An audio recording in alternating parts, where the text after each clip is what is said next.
Learn with Minno.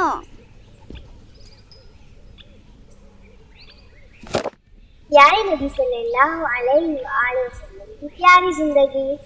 हमने इससे पहले जाना कि हज़रत मोहम्मद सल्लल्लाहु अलैहि वसल्लम कहाँ पैदा हुए। आज हम जानेंगे कि नबी करीम सल्लल्लाहु अलैहि वसल्लम कब पैदा हुए। आप सल्लल्लाहु अलैहि वसल्लम उस साल पैदा हुए जब असहाबे फील का वाक़या हुआ। इस वाक़ये का अल्लाह पाक ने कुरान में भी बताया है। आपको पता है असहाबे फील क्या है? अगर नहीं तो चले मैं आपको बताती हूँ। अब्राहा एक मुशरिक और जालिम गवर्नर था।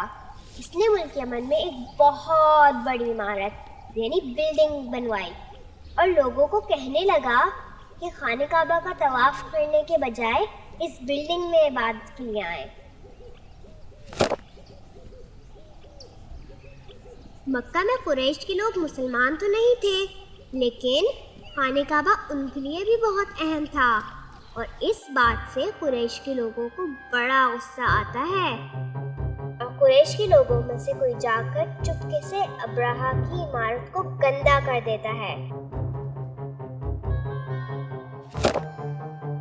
अब जब अब्राहा को पता चलता है तो वो तो बड़े गुस्से में आ जाता है और मक्का के लोगों पर हमले का प्लान बनाता है।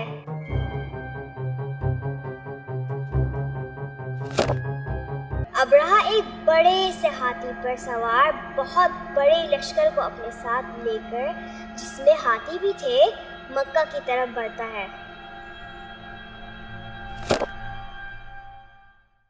अब्राहा और इसके साथी बहुत ताकतवर थे, लेकिन जैसे ही मक्का की तरफ ये लोग बढ़ते हैं तो इसका हाथी मक्का की तरफ चलने के लिए तैयार ही नहीं होता। अभी अब्राहा अपने हाथी को आगे बढ़ाने में ही लगा होता है तो क्या देखता है, दूर आसमान से बहुत सारे छोटे छोटे परिंदे आ रहे हैं। दोस्तों, ये कोई आम परिंदे नहीं, बल्कि ये तो अल्लाह ताला की घर की हिफाजत के लिए आए थे। आप जानते हैं, इन सब परिंदों के मुंह में तीन तीन छोटे छोटे से पत्थर यानी स्टोन्स भी थे। इन पत्थरों से परिंदों ने ऐसा अटैक किया कि सारे लोग जो अल्लाह के घर को तोड़ने आए थे खुद ही तबाह हो गए।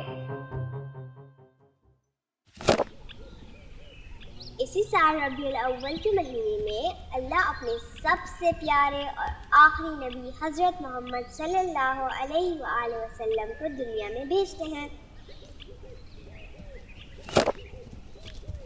दोस्तों, मैंने इस वाक़ये से सीखा कि अल्लाह पाक अगर चाहे तो एक छोटे से परिंदे को इतना ताकतवर कर सकते हैं कि वो बड़े से हाथी और ताकतवर आदमी को भी तबाह कर दे। आपने क्या सीखा? मुझे कमेंट करके ज़रूर बताएं। अगर आप जानना चाहते हैं कि आगे क्या हुआ तो इंतज़ार करें हमारी अगली वीडियो का। Please subscribe. अस्सलाम वालेकुम।